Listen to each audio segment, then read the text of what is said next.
It's me, Miss Wendy, your friend from Manlius Library, and I would like to start our first week of junior art with maybe drawing a little person. Might be kind of fun.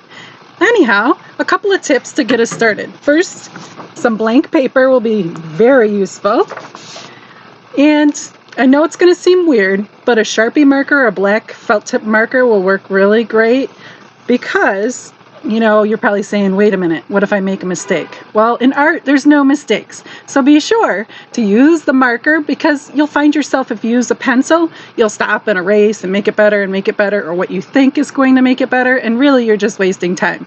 Instead, use the marker. Have confidence in yourself. And you know what? I'm not a super artist, but I'm going to pretend, right? So that's what this is all about, just having some fun. So again, there's no mistakes in art.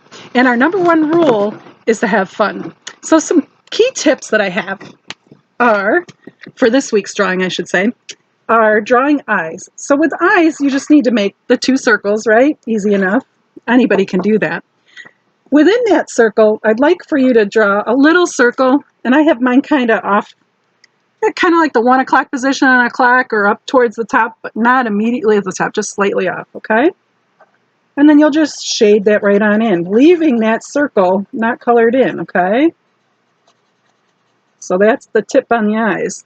The other thing you can add to them if you'd like, which I kind of like to do, just gives it a little, just draw a couple of little eyelashes on there. There. Isn't that fun? Another tip for this week's drawing is a zigzag line. And a zigzag line is just like you would think it would be. We're going to draw a zigzag line as a part of our drawing this week. Okay, so to get started, as I said, we're going to need the paper. Let me just get this scrap out of the way. And something that I would highly recommend is that you can see Sharpie marker does go through. So if you're drawing on a table, make sure you have something underneath it. I have blank papers underneath because I know Sharpie does go through. So another little tip for you. And then we'll start with a brand new sheet of paper.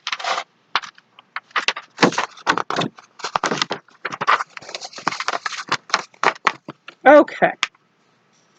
So to get started, we're going to draw our eyes at the top, kind of like the top third of our paper, okay? So 2 eyes, as I said, with your 2 little circles on the top, like so. We'll shade those in. I like to pretend that my marker's kind of talking. And see how I had a little bit of a blemish there? You just fill it in, like so. Maybe my eye will get a little bit bigger, and that's okay. We'll make it even. And if you find you're drawing along with me and I'm going too fast, well, the beauty about this video is you can stop it and pause it wherever you need to, right? No big deal. All right, let's draw some eyelashes. Do, do, do. Do, do, do. And what do we need on our face? We need a nose, right? So another circle for our nose. Nothing fancy, right? We got this. Now, what do you suppose we need next? Of course, the mouth. The mouth is fairly easy, and I would say kind of like an upside down rainbow would be the best way to describe it.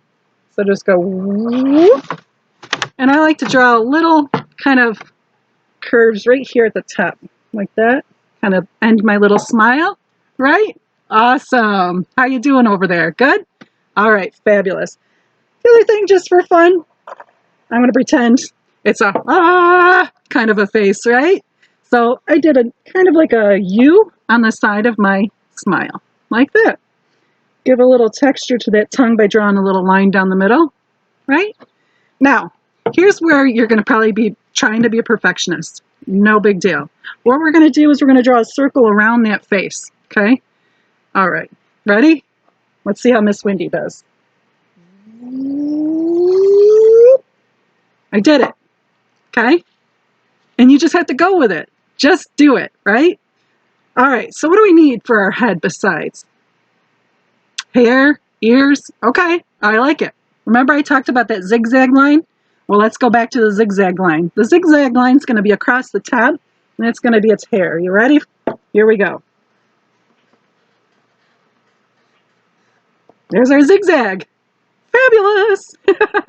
Awesome. Now for the ears, we're going to do like a C on one side, a backward C on the other, right? Whoop, and whoop.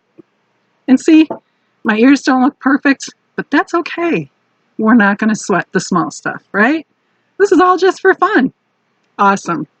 Now, the next part is a little bit tricky. In fact, I might kind of move my camera angle down a little bit as we get to the other parts. I'm thinking we need to draw a shirt. I'm inspired by my red shirt I have on today. So I'm just going to go whoop, draw a line down, draw a line down. Okay. It's going to kind of be like a backwards L on that side and that side, right? Maybe a little bit deeper. Maybe I should draw it a little deeper. Come up just a little bit, not all the way. Kind of making my little armpits, right? And then we're going to draw a straight line down, straight line down. My guy's looking a little crooked here. That's okay. And we square it off. Now, he looks a little funny, doesn't he? He's like, whoo, kind of a little sideways there. But that's okay. Maybe he's doing a little jig or something, right? All right, now he needs a little pants, right? So what I find is we draw a line down, across, but don't go all the way across. Okay, so we got that backward L thing going on again. Then we'll do an upside down V. Not too shabby, huh? Awesome. Then we'll draw one line down, one line down. There's our legs. Are you getting the drift of what I'm making now? The full person. Let's do some arms. And keeping it simple again, we're just going to go for some circles off of those arms. Whoop. And a whoop. And draw a couple of lines off of there because we need some fingers. 1, 2, 3, 4. Hey, let's go for the fifth for the thumb, right? 5 fingers. All right. How we doing? This is kind of a goofy one, isn't it? I think we're going to need to name him. You think of a name for a little critter here. All right. So, a shoe. What I found is just kind of doing a loop like that is just as easy. And another loop around. And to kind of make the soles of his shoes, I'm drawing a little whoop. It's kind of glued together, didn't it? I'll try to make it a little bit. See how you can see a little bit more space there? I didn't do it so much on that side, but that's okay. Now, within the shoe, I was thinking if you draw a W. Heck, a W for Miss Windy. Dun, dun, dun, dun. So draw a W right in there. Whoop, whoop, whoop, whoop. And that kind of looks like the shoelaces when they do that kind of crisscross on the shoe. Okay. And then we'll draw the little loopy ear for the lace. What do you think? He's a little goofy, isn't he? Not too bad. All right. So the next feature, of course, when you're done with a drawing, is you have to autograph it, right? So your famous autograph on the bottom. Boop, boop, boop, boop. Miss Windy. Ta-da! Wait a minute. Something else is missing? What's missing? Ah, of course, the color. Now, friends, what I found with coloring, I really enjoy the twistable crayons. Lots of people use colored pencils and they do some funky layering with the colors, and we can work on that as our weeks progress. After all, this is only week 1. All right. Or maybe you're somebody who likes markers. So I wanted to share with you, I made a sample for myself ahead of time, and there's my guy there. I think he looks like a Simon. Oh, that's right, I didn't sign my name on there. Can't have it be a work of art until I have my artist name, my signature on there, right? Miss Windy. All right, so I've been thinking. So this morning and during Jigglebugs, I was playing Simon Says. So he looks like a Simon to me. What do you think?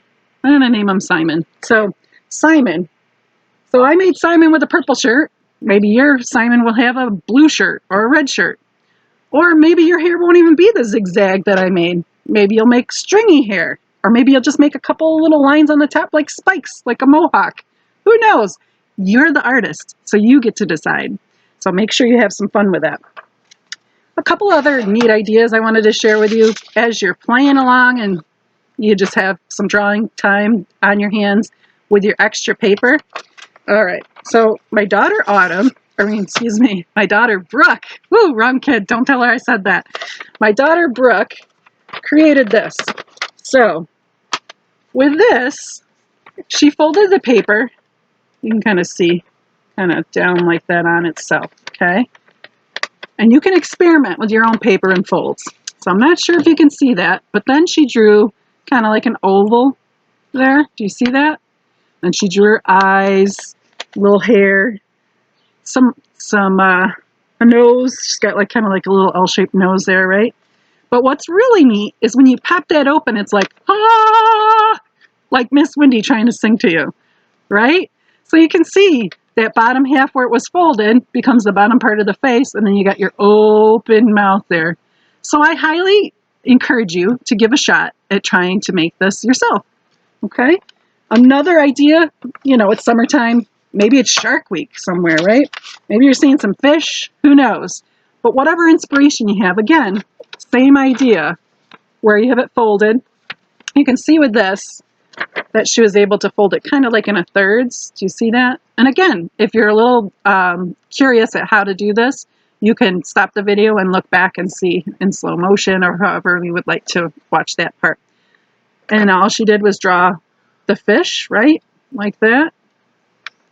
So it looks like an innocent little, oh, so cute goldfish. But then, guess what? Da-da-da-da! It's a big mouth. All right. So whatever you do, have some fun folding papers, drawing. And remember to sign up for Show and Tell with me on Fridays starting July 21st. Have a grown-up help you on manliestlibrary.org's calendar. And have some fun. We'll see you next time.